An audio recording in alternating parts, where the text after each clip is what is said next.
This meeting is being recorded. Then who is the person who always hears? And he is that who is speaking himself, right? The person who is speaking himself is going to hear himself, right? He's the first person who is going to hear. And of course, Kirtibas is writing, God is hearing. Of course, that's correct. So, so it is very wonderful experience for all of you and for me also, that what I am speaking is I have the privilege of hearing the same thing. So I'm getting double benefit. So speaking the good thing and hearing a good thing. So I like to reap that harvest of speaking and hearing with all of you. So today we are going to discover the real eternal love. What is called love? Love. That's this word is like now one of the most rated word in the planet, right? Most rated word. Love, right? The four-letter word love has been used so many places in so many contexts and so many different sphere of life. But what is this love exactly? That we are going to discuss today.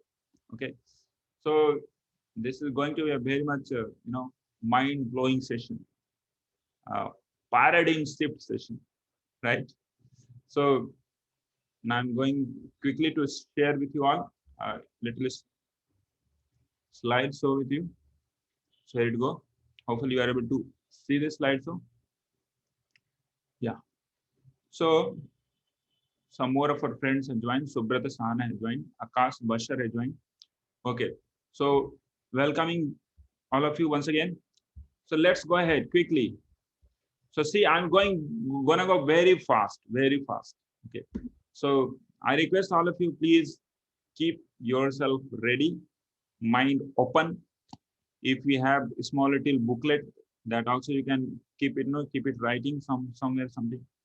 That will be very nice. I'm going very, very fast and going to cover a lot of things in very short period of time. Okay. So today we are going to discuss attraction principle, boss, supreme lord, and das. What is this das and boss? What is dharma of the soul? The word dharma is also used many times, and now dharma has been actually included in the dictionary. English dictionary, Oxford English Dictionary, uh, has already included these words like dharma, guru, and uh, and these all stuffs are quite very common. And so, what is the dharma of the soul? We are not God, and we are gods. Okay. So let's go ahead to the first thing: attraction principle. Okay. So practically everywhere we see this, there is some principle called attraction principle, which is always acting, right? So we do something, we don't do something that's based upon attraction. You know, we like someone, we dislike someone, that's based upon that attraction and attraction and abhorrence principle, what's called. So all of us are attracted by some beauty, some type of feature of people, right? We get attracted with somebody is wealthy, somebody is strong. So why it is so, we are going to discuss. So see, sometimes we get attracted with so many things. Like I just want to ask from all of you, what are the things we get attracted with? Okay, what are the things we get attracted with? So we have some 7 of our friends here, except me, of course. So what are the things we get attracted with? So can you just write down something like, no, I'm going to share one word file with you. Yeah. So here it go. Yeah. So can you please tell one by one? You can unmute also yourself, and you can please tell what are the things we get attracted with usually. Yes. Are you able to unmute yourself? So yeah, you can unmute yourself. Of course, you can unmute yourself. So yes, anybody want to say what are the things we get attracted with? I'm going to write on your behalf here. I'm going to make a list of things by which we get attracted. Yes. So we have some things here like somebody is telling flower animals. Kirtibas is saying flower animals and nature. Okay, that's great. Flower animals and nature. That's great. Flower animals and nature. Anything else? Anything beautiful. Yeah. Subrata is Sahana is telling beauty, intelligence, wealth. Yeah, that's great. That's also one. Yeah. Anything else you want to say? Anything else we get attracted with? Yeah. Who like to share? You can unmute yourself and you can speak. Yes. So far, 2 responses. Akash Bashar saying beautiful woman. Yeah, that's great. That's the first thing, right? Of course. Beautiful woman. Then automatically it comes handsome man. Right? For men, woman, for woman, men, of course. Yeah. Rishabh, which I don't have some outstanding qualities, attitude, beauty. Yeah, that's great. So Rishabh is telling something that we don't have. Okay. Yeah. So these all things are actually the factors by which we get attracted. Something beautiful. Flowers and animals is something beautiful, right? It's beauty. Nature, beauty. B for beauty, right? B for beauty. Yeah, here it comes intelligence. Intelligence. Intelligence is not something beauty. Like we cannot say intelligence. Beauty once again. Intelligence means not something called like something to do with knowledge. No, somebody's lot of knowledge. Knowledge. No. So yeah. Wealth. Yeah, wealth we get attracted with. Somebody is having a lot of wealth. So suppose like Rockefeller family man, somebody comes, or some like maybe I don't know, Bill Gates comes. He's not so beautiful, so handsome, but still people they get attracted with him. Yeah. So wealth is wealth. Wealth is wealth. Anyway. So again, it comes beauty. Okay. Some more of our friends are writing something. Sweets. Wow, sweets. Sweets also we get attracted with, right? Correct. Sweets also we get attracted with. Yeah. Sweets. Who is telling sweets? Let me see. Kirtibas is saying sweets. Sweets. Sweets we get attracted with. Yeah. So handsome and this is our beauty. Outstanding qualities. Yes. This is outstanding qualities. So in outstanding quality, we ultimately come to beauty only, right? Beauty. Yeah. Attitude. That's also one beauty. Nice food. Arindam Karmakar is saying nice food. Yeah. So sweet, nice food, the same thing. Nice food. So there are things we get attracted with, right? So ultimately, we see beauty is most attractive. Akash Bashar is selling non-veg foods like biryani and wow, all the Chinese things, Chinese foods. Great. Okay. So we see these all things are beautiful. No, looks very beautiful, looks very tempting. So we have summed up all those things into 5 things, no, 6 things by which we get attracted with. So first is beauty. First is beauty, and also second is strength. Sometimes some people are very powerful like Khali. He's not so beautiful. Khali is not so beautiful, but He's having such a great power. If Kali comes and there is a maybe you have the opportunity to talk with him, what you will do? Will you not go and have a selfie with him? What do you say? Of course. So that's called strength. Strength is also very beauty. I mean very much attractive. Strength. Yeah. Then third comes wealth. Somebody has told wealth. No, wealth here. So wealth. So by which we get attracted with, that's wealth. By wealth we get attracted, right? By wealth we get attracted. Then fourth is,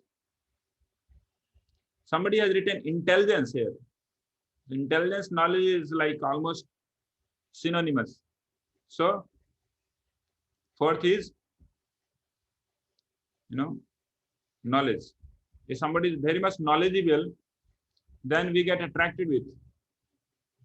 Somebody is very much knowledgeable, we get attracted with, right? Then comes fifth one. Yeah. Knowledge, Aishwaryasa, Samagrasa, Viryasa, power, Yashasa. So somebody is very much famous, we get attracted with. Somebody is very much famous. Like somebody is very much famous, like Sachin Tendulkar or Virat Kohli, we get attracted with. We get attracted with them. Somebody is very much famous. Then at last we get attracted to the people who are having a sense of renunciation also. We get attracted with, like Dalai Lama. These people are not so wealthy, they might not be so wealthy, but they have actually forsaken the world, and by that people they get attracted with in the real sense. So there are sixth one by which one can get attracted with. That's called renunciation. Yeah.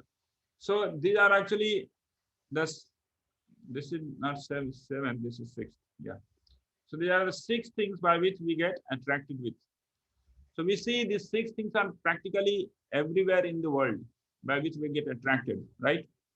And we find these all things in one person and has been reflected in so many places. Yeah. So I'm quickly going to share with you all the PPT here. So yes, 6 opulences.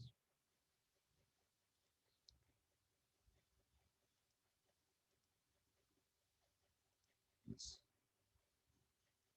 Yeah. So this is the attraction principle.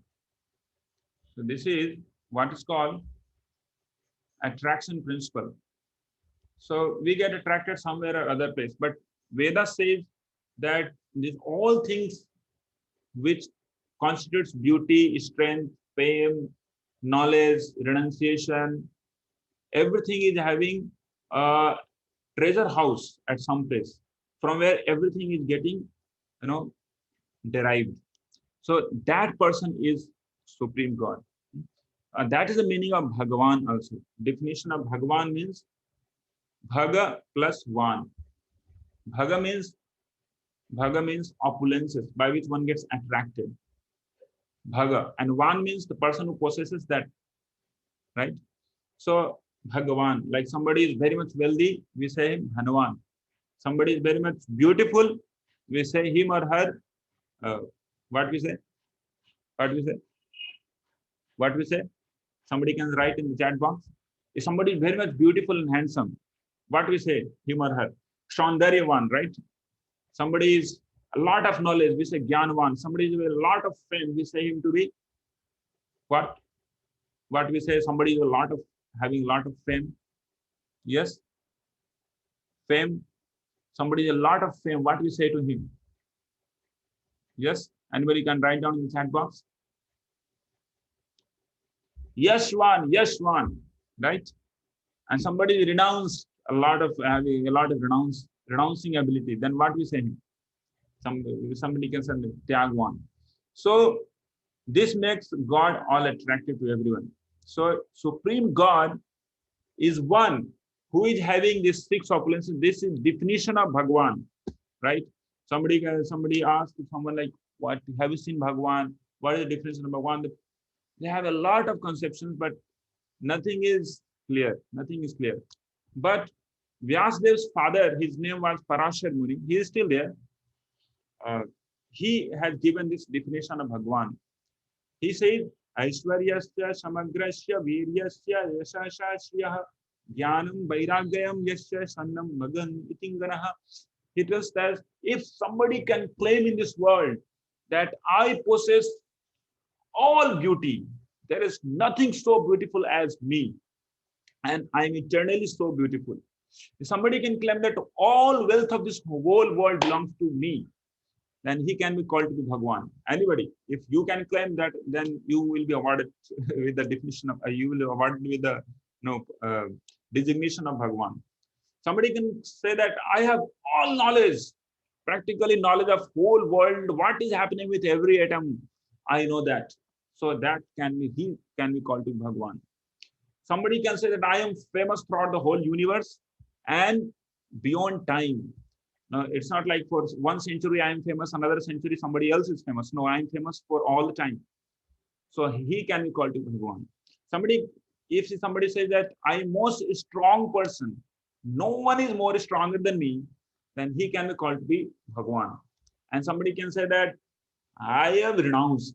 Even though I create everything, I possess everything, I have the full authority upon everything, but still I won't feel like just keep possessing that and keep claiming my possession or claiming my authority upon that, right? So there is one person, he is having these six opulences, and his name is Krishna. Okay, the word itself says Krishna means a person who attracts everyone.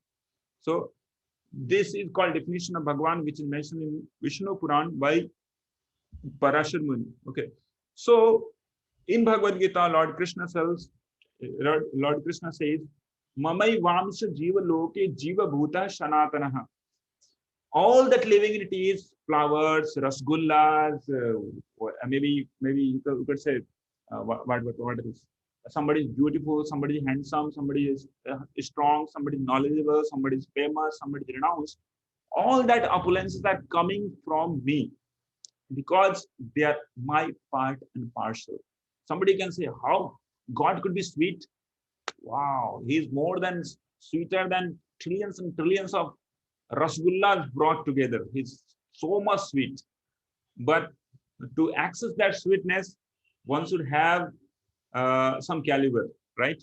So Arinda was telling it is very sweet, right? So yeah, there are many examples how sweet he is. We can discuss this sometime later. So that's now I finished this. Somebody can say I'm Lakpati, somebody can say I'm Crorepati, somebody can say I'm Arabpati. But there is only one person who is called Lakshmipati. Okay, so they are the six opulences which is being reflected to normal common people in some extent, right?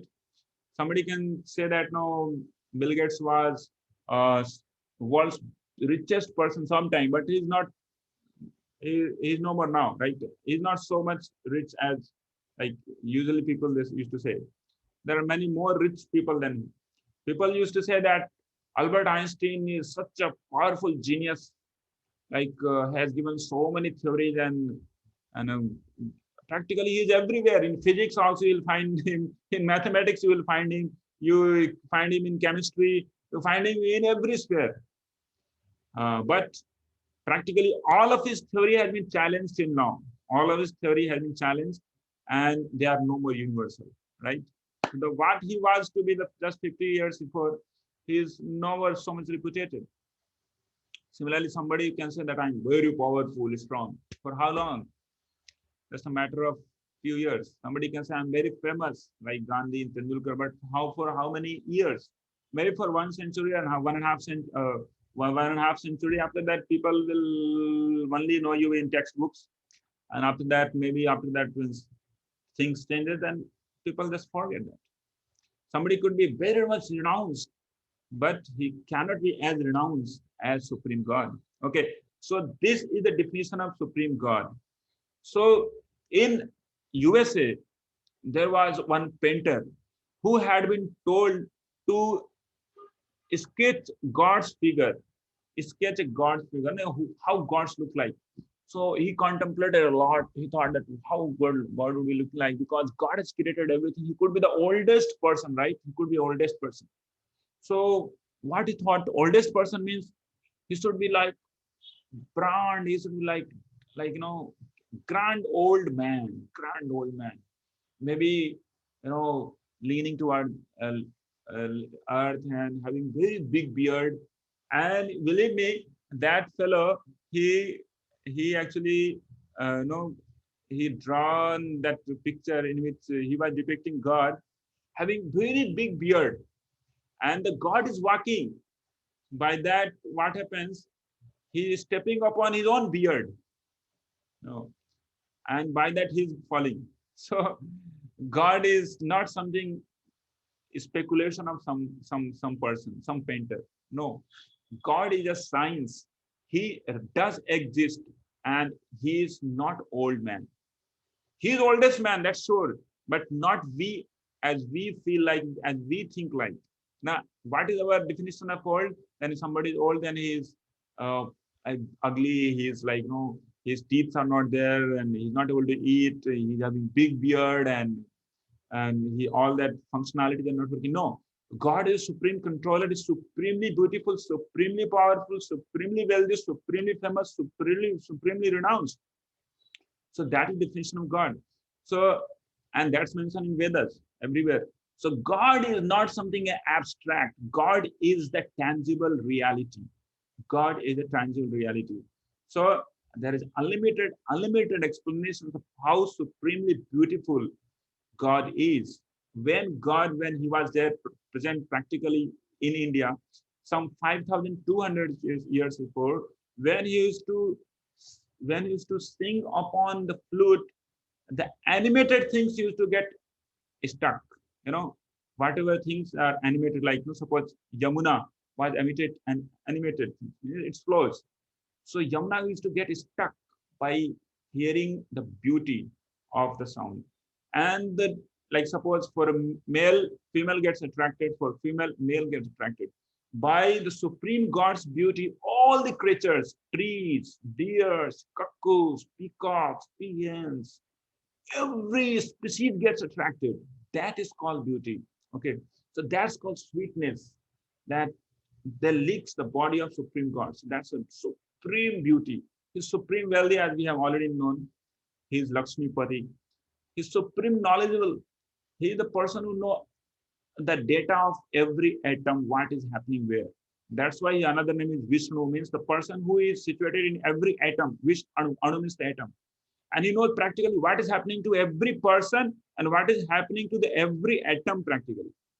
And what he told in just 45 minutes, 5,000 years before, in battlefield of Kurukshetra, that is well celebrated book, that's called Bhagavad Gita, and been read for millenniums after millenniums, and still being read and had been contemplated, had been derived so many different types of concepts, and people are finding newer and newer and newer and newer deepness and different as types of aspects in the Bhagavad Gita.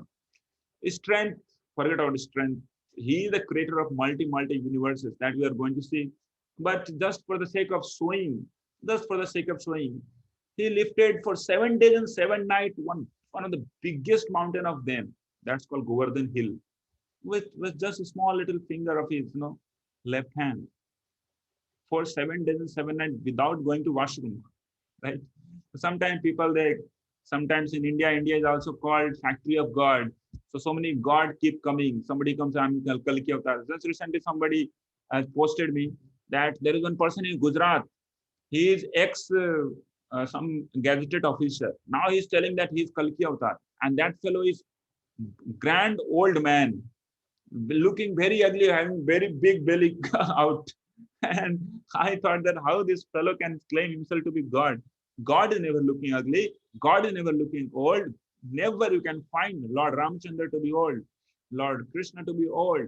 They never get into a belly, right? They are the controller of old. They are controller of nature. They are controller of material laws. They are controller of gravitation.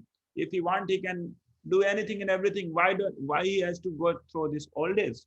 So this type of funny things always keeps happening in India. He's most famous, he's most renounced. Wow, this is something wonderful. So now let's go ahead. All that beauty, all that everything, whatever things, what actually makes something tangible and something of some value, that value is actually coming from Supreme God. Yeah, in Bhagavad Gita that's mentioned, and this is the science we are going to discuss. So see, now we are going to discuss a second section of our today discussion that's called boss and das. Okay, boss means boss. We know that who is boss. Boss is boss means who is the overlord of some section of the people, some section of the area, some section of uh, so different domains. So boss and das, what is that concept? So here we are going to learn the concept of service to Supreme Lord. Very wonderful concept. Please, uh, please try to hear this nicely. So God is supreme person, and all souls are his eternal servants. So this is dharma of the souls practically, and practically every type of religion, they say similar type of thing, right? Similar type of thing. Like in Mohammedanism also, they have conception of God to be supremely powerful. And Allah, they say Allah. Allah means what? The supremely powerful. And the normal living entities, they are called to be Banda. Banda. They say Banda Khuda ka. Means Banda means the servant. Okay. So, but only thing is that they they understand that there would be some God supremely powerful, that they do not know their nature, his nature, how is supremely powerful, how is supremely beautiful, how is supreme controller. They have very little idea of that, because all that idea is there in Vedas. And of course, the small little book what they had access of, Quran, is also can be told to be one of the, one of the derivation of the Vedas, but not in full. Okay, so this conception what we are going to see today is very, very important. So plural subordinates gets nourished serving the single supreme. This is the function everywhere. This is the function everywhere. So always there is someone leader, and leaders what they do, they maintain their followers and their subordinates, right? So we had been seeing from very beginning, like we had been brought up by our father and mother. So our father and mother were spontaneous leaders. Now we cannot say that no, I've been born here in this family, I am also should have equal rights, I am a small little kid. No, we simply cried, fully dependent upon the mercy of our father and mother, isn't it? Fully dependent. No, we cannot claim they are like communists. How, especially communists, they say everything, everybody should have equal rights. Everybody should have equal rights. Okay, they claim like that. But that concept is never going to work, because this is the nature by which somebody becomes the leader and somebody becomes subordinate. Like we become a student, then we become subordinate to the principal of a certain school, right? Then we have to follow the rules of principles, right? Rules of principal, the principal of that school. So in return, what happens? What we get? In return, what we get if we follow the rules of principal? The in return, students, what they get? They get education, they get training, and they get degree. If somebody won't follow, then he is not going to get that. Similarly, we are going to do some job in some company. Then all the employees, they have to serve their boss. They have to serve the CEO. In return, they will get salary. They will get different perks, different facilities. Similarly, some citizens, all the citizens of any country has to abide by the prime minister or any type of a person, any type of system, cabinet system is there. So he has to align by that. They have to align by that. So in return, what they get social facilities and all that welfare schemes. They get all that benefit, right? So This is the principle. This is the Sanatan principle. That's called Nitya Nityanam Chetana Chetananam Eko Yo Bahunam Yo Vidadhati Kaman. So there are so many different Nityas, eternals, but dependent upon one Nitya. So ultimately, this concept comes to Supreme God also. So Supreme God is one singular person who is actually responsible, or who is actually the supplier of all that necessities what the people, what any species they want, any species. Like we are actually, dependent upon so many. We are dependent upon professors, we are dependent upon parents, we are dependent upon Vedas, we are dependent upon prime minister. But all that things we are actually having dependence upon is perfectly fully dependent upon the mercy and the facilities that is given by Supreme Lord, even though we are not able to see him. This is fact.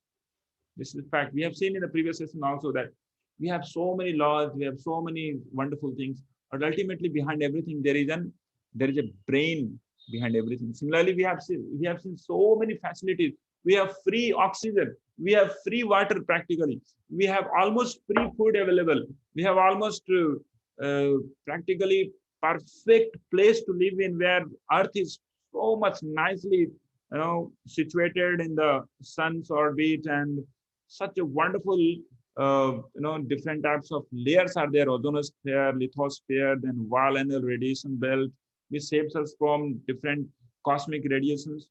So this is all we are able to just get facilities just by we don't even understand that who is giving that, right? So this is actually given by one person. You believe it or not, it's not something like it's coming by its own. No, we have already have banged the Big Bang theory in the previous session. Big Bang theory, this theory has not got even a single acceptance. This material nature which is working is not working by chance. There is a brain behind. There is a person behind, and that person is one person. And his name is God, and his God is synonymous with Krishna. Okay, so Supreme God, and for all of us, there is some reciprocation, and then that reciprocation is reciprocation of service. Okay, we also serve the society, we also serve the nation by giving some taxes or giving something, right? So similarly, all the facilities what we are getting just by Supreme Lord's mercy. But when we are utilizing those all facilities, but in return we are not putting any service, we are not giving any service to Supreme God, then what happens? We become we become ungrateful. An ungrateful person can never be happy, can never be happy in this life. That's why we find we all of us, majority of our Ardarians, Ardarians means those who are actually living on earth. We all are Ardarians. Majority of Ardarians are ungrateful people. Ungrateful people. That's why. That's why they are having left, right, top, bottom being banged by so many types of difficulties. Sometimes from Corona, sometimes from tornadoes, sometimes come Aila, sometimes come Baila, and so many things. Why? Because there is one reason. That Srimad Bhagavatam also tells that Janasya Krishnad Vimukasya Daivat Adharmashilasya Sudukhitasya. It tells that people has turned their face away from Krishna, and that's why what they are getting Sudukhitasya, heavy dukh. Why? Because they are ungrateful. So when we do service to Supreme God, what happens in return? We get eternal happiness, we get eternal satisfaction, we get eternal love. So all the souls we are actually dependent upon the super soul, Paramatma, is none other than Krishna, and we can only get nourishment and happiness by service to God. Yeah.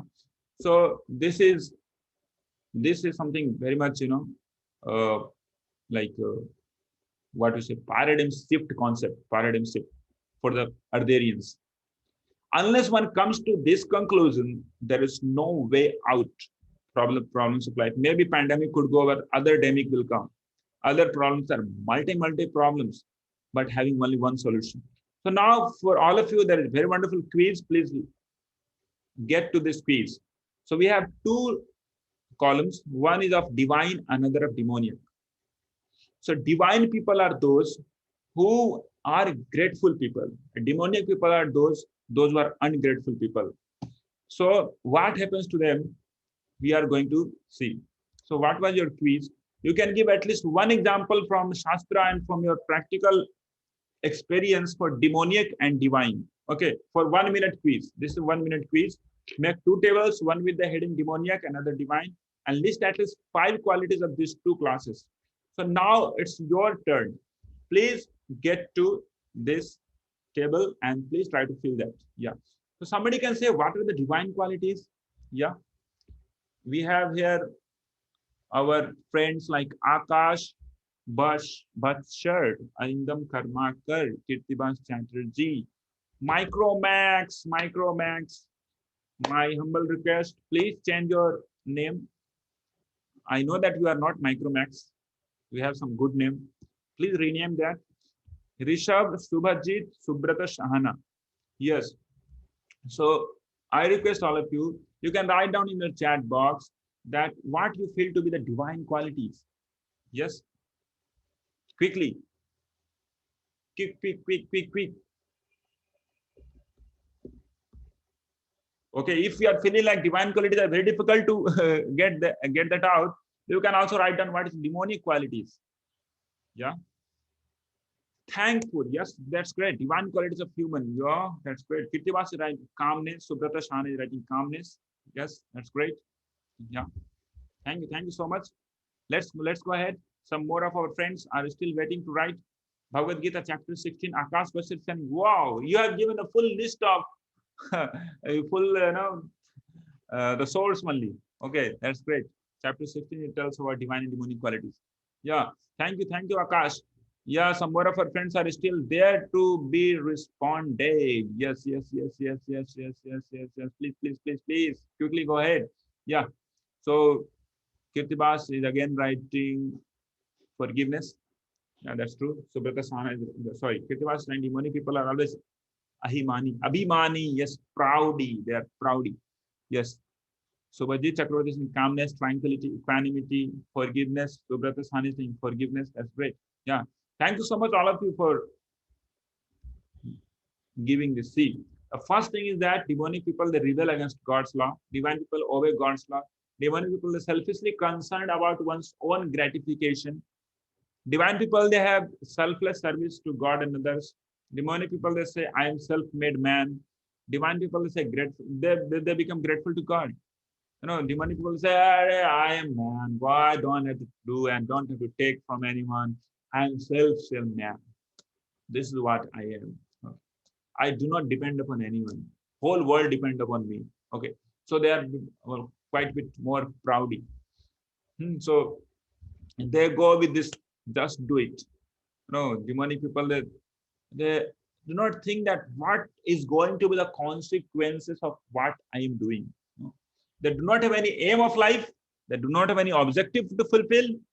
They're simply running. They say that just let me loose.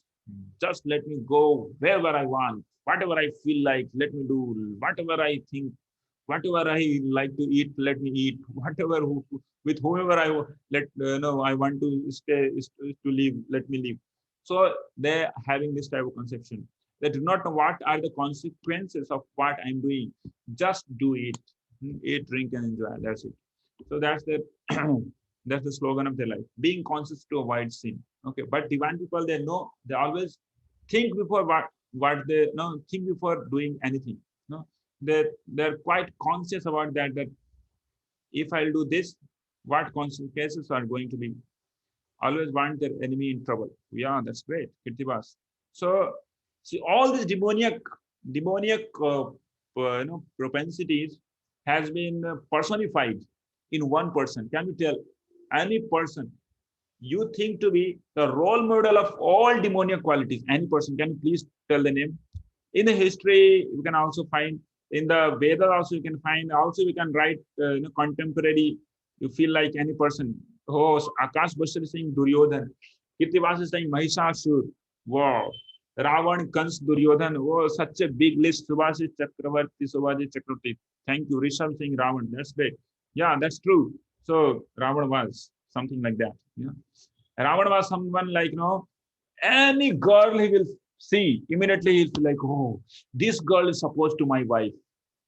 Any girl. No. So, so this is demonic quality. Now you cannot have sex with uh, unlimited number of girls, right? You have some like you are not like this is like animalistic nature, right? So Duryodhan is the role model, and divine Yudhishthir is the role model, right, for divine qualities. So now let's go to the second next section. Is God some impersonal light or energy? Sometimes people say that, God cannot be personal. How can God be of two hands like us, similar face like us, similar type of uh, attributes? How God could be like us? No, no, no. God could be something beyond. God could be something like inexhaustible. I mean, not perceivable by our brain. Of course, God is never perceivable by our brain. But how could we understand that God is a person? I don't think so. These people are sentiment. These people, these Hare Krishna people are sentimental people. These sentimental people always keep pushing one person called Krishna to be supreme God. No, this cannot be. So unless we take the authority of Vedas, we can never come to the right conclusion by our own brain, right? Some people think that light could be God. Light only is God. Or okay, so ultimately, a lot of people they come to this conclusion: light is God. So many people they say that impersonal light is God. So I'll just give a small little example. Once what happened in 1855, sun god, Kirtiwas saying sun god. Yeah, sorry. Yeah. So what happened in one this steam engine train had been invented somewhere in early of late 19th century. So in one of the village, what happened? This train was about to come the first time, and that was winter season. And village people were very much anxious. What is called to be train? Oh, what is called to be train? So they have assembled to a particular place where railway track has been put, and the train was going to come first time in village. All people seeing early in the morning, a lot of fog out everywhere, and they are seeing that, oh, how this train would be looking like. So they assemble. Time has been told this time train is going to come. So first time they are able to hear something very, very much, very much what was a howling type of sound. Woo! Like this. They don't see anything there. They were just able to hear. So everybody understood that, oh, we understood what is called to be train. Train is simply a very, huge, maybe some type of ghost or something which generates such a big sound. So when the train started coming near, closer and closer, they found light is coming from there. Then they thought that and also that person, the ghost, is having a maybe big torch light. So that could be also like so that is train actually. So when that train came near, then it started giving more different types of sound. Chick chick chick chick chick chick chick chick chick chick chick chick chick chick chick. Woo! And light is also there, and sound is also there, and chick chick chick. Then sound. Oh, there is something else, and they are able to see that there is some type of another type of body there, the iron body. They could understand, oh, this is some type of new invented machine, actually nothing but machine. That machine is having these three features. That's coming. But when the train came right in front of them, then they found the whole train is this. There are so many bogies. There is a engine in front of it, and after that There are so many people inside. Also, then they understood that what is actually to be trained. So things started from abstract, things started from the sound, from then to light, and ultimately it came to the personal touch. And then in that train, there was a person to whom these people were actually knowing. One of the villager only had become engineer, and he was actually there in the train, and he was greeting them. Hi, how are you all? So you see, I am also working in this company where we created this train. So then there was personal touch. So similarly, we find everything starts from person, then it becomes impersonal. Okay, suppose we see electricity. Electricity is an impersonal. But when you go trace out from where electricity is coming, there will find there is a thermoelectricity, thermo power plant is there, and there is an engineer who is actually responsible to create this, electricity.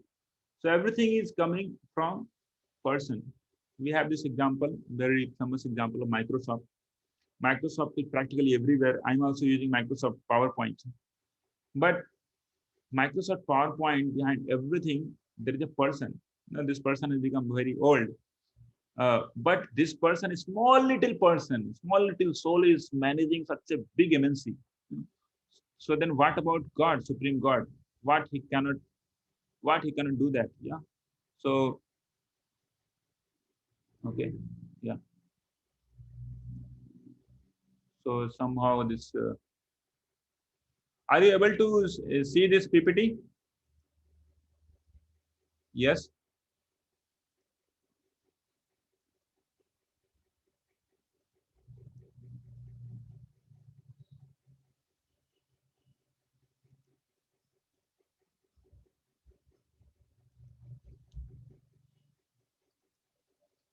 Yeah, all of you are able to see. But the thing is that I'm not able to see. Okay, so behind there is a person, right? Similarly, there is a country governed by, elected by, uh, people of India, and there is a person heading it. His name is Narendra Modi. আমি একটু পরে phone করছি, হ্যাঁ একটু পরে phone করছি, হ্যাঁ. Okay, so similarly, behind this gigantic universe having a perfect organization, there is a person behind this gigantic manifestation, and he is called Supreme God. Okay, and his name is Mahavishnu, and he's another. I mean, he is the one of the feature of Supreme God, and that Krishna tells in Bhagavad Gita, "Aham sarvasya prabhavo matta sarvam pravardhate iti matva bhajante mam bhudha bhava samanvita." I am the source of all spiritual and material worlds. Everything emanates from me.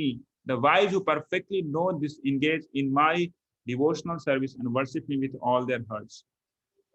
So, what is the objective? What is the aim of worshiping Supreme God? There is only one objective, that is Krishna gives so many problems when we become ungrateful, when we become like forgetful of God. Why? To prompt us, to inspire us, to insist us to return to his own abode, to his abode from where we all belongs to. We belongs to God's own abode from where actually we had somehow or other fallen and getting a lot of trials and tribulations here. We are not supposed to die. We don't, nobody want to die. We take birth and we have to die like helplessly. Nobody want to die. Nobody want to remain ignorant. Nobody want to remain unhappy and miserable. But these all problems are being forced upon us because of our only one nature, that's called ungratefulness and having disservice attitude. So Supreme God tells that, my dear sons, why you are rotting here? Why don't you do some service and return to my abode for eternal picnic there? And my abode is the place where you don't find these all problems, where life is eternal. There is no some time t is equal to 0 there and time t is equal to something end. No, there is no conception time that is beyond time, and there is no destruction, and that place never has been created. That's eternally existing. But this place is created at time t is equal to 0, and also destroyed at some particular time. So creation and destruction is inherent quality of this world, but that place is not so. And he also says the exact definition of, and it cannot be like a little symptomatic definition of Vaikuntha, or the place, the God's abode. Na tad bhashyate suryo na sasankuna pavaka yad gatva nanivartante tad dhama paramam mama. Lord Krishna tells in 15th chapter 6th sloka that abode where there is no necessity of sun for lighting that place is eternally and by its own illuminated, and there is no need of moon also, because there is no night, I mean night as such here. And anybody reaches there, he never returns back to this mortal world to get to repeated birth and that to get tribulation. Like suppose somebody says that who has seen the tribulations, like who has seen the repeated birth and death. But yeah, but you can say that no, there could be we don't know whether we are going to take rebirth again or not. But forget about that. In this life, practically in this life only, we have so many problems. Problems are tangible, right? But there is solution also in this particular life as well. So Lord Krishna says that return back to me by purifying yourself, serving me.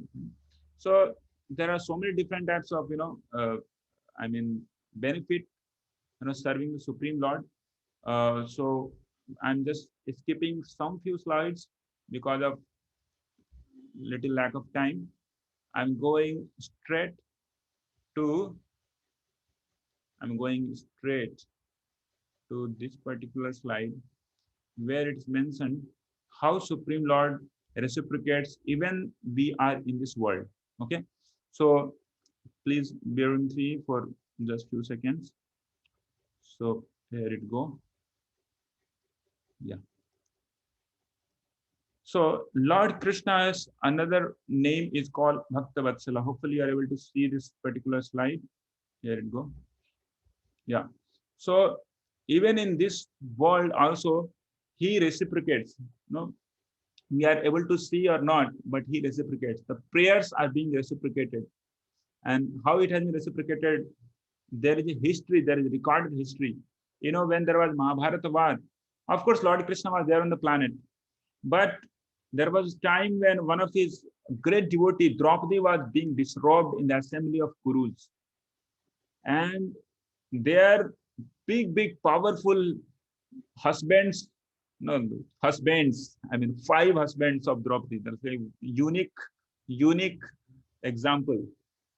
One lady have 5 husbands, a very powerful husband. Bhima was such a powerful man. He has the power of some 10,000 elephants, but he couldn't do anything. Yudhishthira, Arjun were such a great stalwart archers, couldn't do anything. Bhishma and these all people has gone like mad, and they were seeing in front of their own eyes Draupadi, such a great devotee of Lord, being destroyed, couldn't do anything. So ultimately, Draupadi, she simply prayed to Supreme Lord Krishna. Even the Lord Krishna was in Dwarka. Okay, so from Hastinapur, Dwarka is some around, when he was physically present, talking in physical, practical sense, it is somewhere around 500 or 600 kilometers far off. But as soon as she told, "Oh Dwarka, please save me in this great plight, no one is able to save me. Please, instead of other than you, there is no hope for me." Immediately Krishna appears. I mean, he won't appears like for all of us, all of them. So Krishna appears only for Draupadi, and he supplies unlimited saris, and she is being saved. And this is not like this we used to happen in the bygone ages only, and this is not scientific, and this is not practical now, and this is practical even today. Okay, so there are many examples. So prayers goes up, then blessings comes down. So now we are at the end, what is called dharma of soul we are going to see. So everybody is having some dharma. Every living being renders service to someone. Everyone, knowingly or unknowingly, everybody serves to someone, right? Our papa, our father serves the family. Even the father tells that I'm the boss of this family. but he actually serves. Mother serves. We serves. Everybody serves. But what is the problem with all that service? So I'm not telling that we should not serve, but what is the problem in the practical problem that all that service starts at time t is equal to something and insert some certain time. It cannot keep going like this. Ultimately, something called this 5-letter word death, DEATH, is something which gives a last blow, boom, finishes all types of service and relationships. But there is one service which is never going to get finished, and that's called eternal service with Supreme God. So which goes even in this world, life after life, and ultimately when it gets perfected, then it gets resumed back into a spiritual world called Vaikuntha. So what is called dharma of the soul? This very, very important section. Please note down these all things very nicely. So what is called dharma? Dharma is not called Hindu dharma, Christian dharma, Muslim dharma, and these are all not the definition of dharma. Dharma means nature. Dharma means nature. Sometimes we say, no, this person is no thief. His dharma is thievery. So dharma means nature. Similarly, we see in sugar, what is the nature of sugar? What is the nature of sugar? If somebody can say, what could be the nature of sugar? Anybody? If you, we have some 6 of our friends out here. Yeah. Sweetener. Yes, Subrata is saying sweet. Yeah. If sugar became sour, can it be called to be sugar? Can it be called to be sugar if sugar became sour? I mean, khatta. So, no, of course no. Kritibhasar, no. So, this is actually dharma of sugar, to be sweet. Dharma of salt, to be salty. No, similarly, dharma of ice to be cold. Dharma of water to be liquid. Similarly, it is the nature of soul to serve God. Our nature is to serve. No, we cannot remain satisfied not serving. If somebody cannot say that, just give me money, I have a lot of money in bank, so I'll simply sleep in my room and I'll get everything. No, it can never going to happen. He can never be a happy person if he simply sleep whole day and night. He has to do some activity. He has to go to company. He has to serve for his family. Service cannot be avoided. Cannot be avoided. But the eternal and most satisfying service is the dharma of the soul that is in relation with Supreme God. Okay, so that's the real, that's the ultimate dharma, the paro dharma, the eternal dharma. Okay, so dharma is service, but paro dharma is service to Supreme God. That's really going to give satisfaction, the real love to that living entity, to serve God with unconditional love. So that is called love, Love. So God is eternal and soul is eternal. And the dharma of soul is to love and serve God. So just like man suffering from amnesia forgets his parents and relatives. Similarly, we all of us have actually forgotten the service of Supreme God. This figures, this facts could be like seems to be like my God, mind blowing, but this is a fact. This is the fact. The eternal relationship of every living entity of all of us is with one person. But somehow or other we have been forgotten and just getting so many plights, so many problems, so many difficulties, life after life, till the time we again turns back to him. Okay, so we keep changing. Nowadays things moves around different in centered about so many things. Sometimes people they get spouse centeredness, they keep swapping spouses also nowadays. Then we get family centeredness, we get money, things changing, right?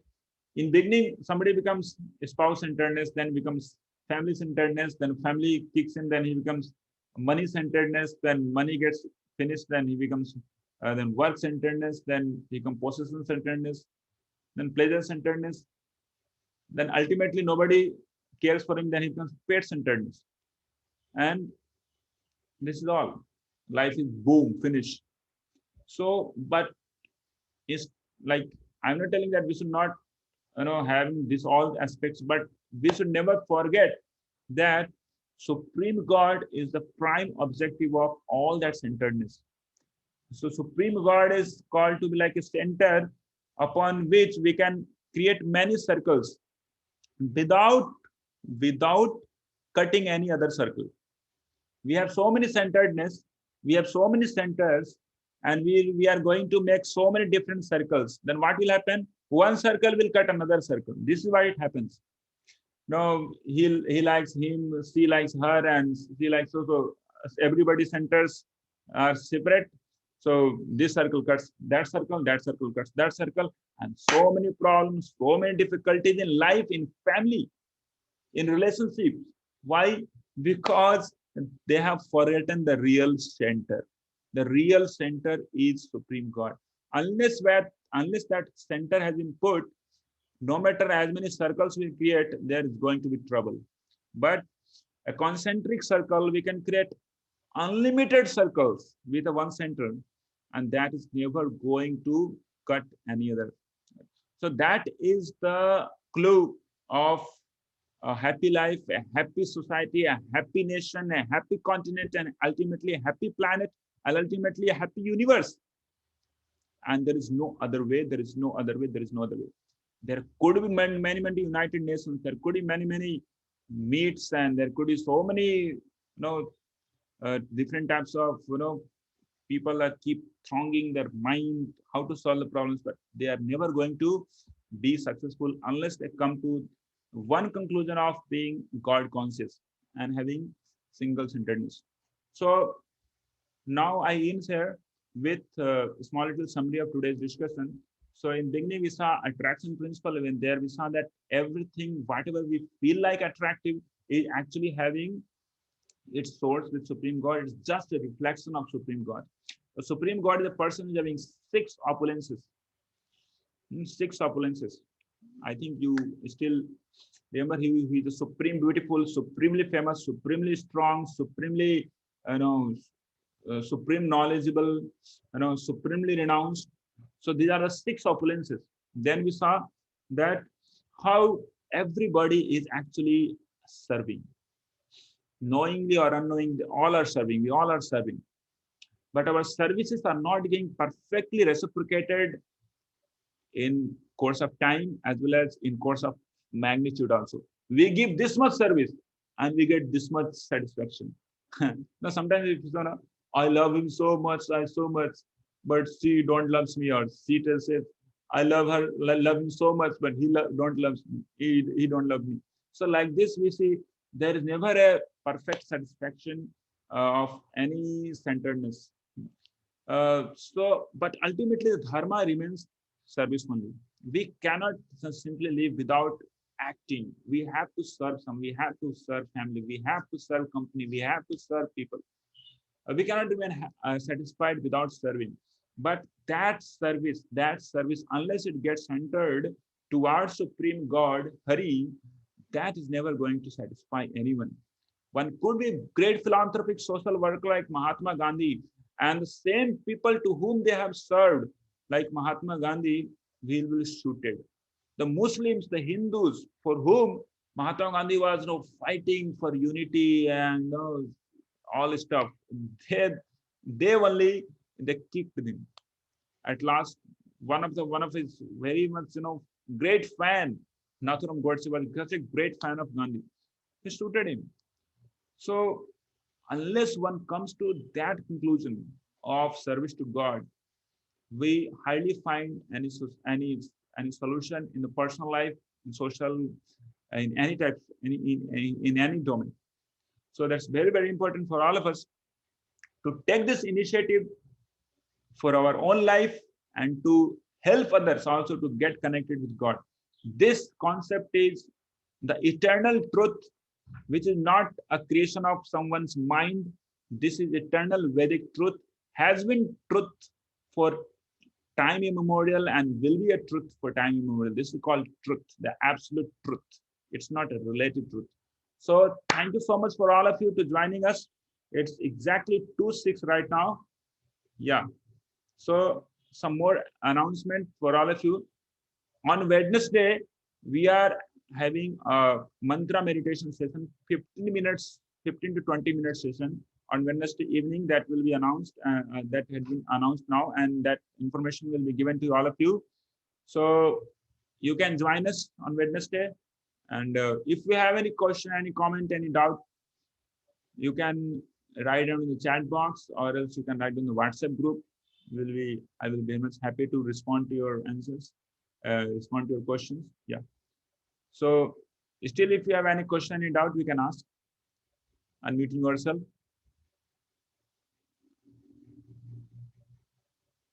Kirtibas Chatterjee telling from where to purchase Bhagavad Gita. As simple as that, you can contact Indranil Bhaiya, or you can contact me. You can just give your address and we will dispatch Bhagavad Gita to you. Bhagavad Gita as it is. Yeah.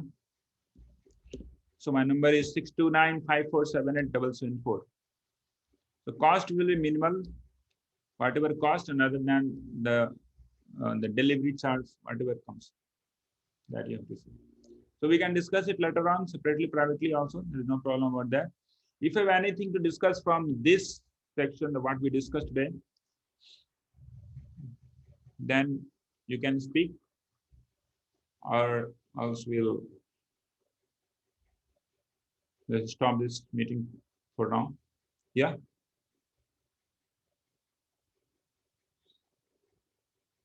Yeah. So hopefully everything is clear. There is no doubt, means everything is clear. Either there could be two things: nothing is clear, or everything is clear. Okay. Thank you so much, all of you. Very, very good afternoon for all of you. Hope you are going to have nice food now, because of 1 hour of hearing so much. You have been exhausted. Yeah. Thank you so much. Seeing you maybe in evening, Wednesday evening. Okay. Thank you.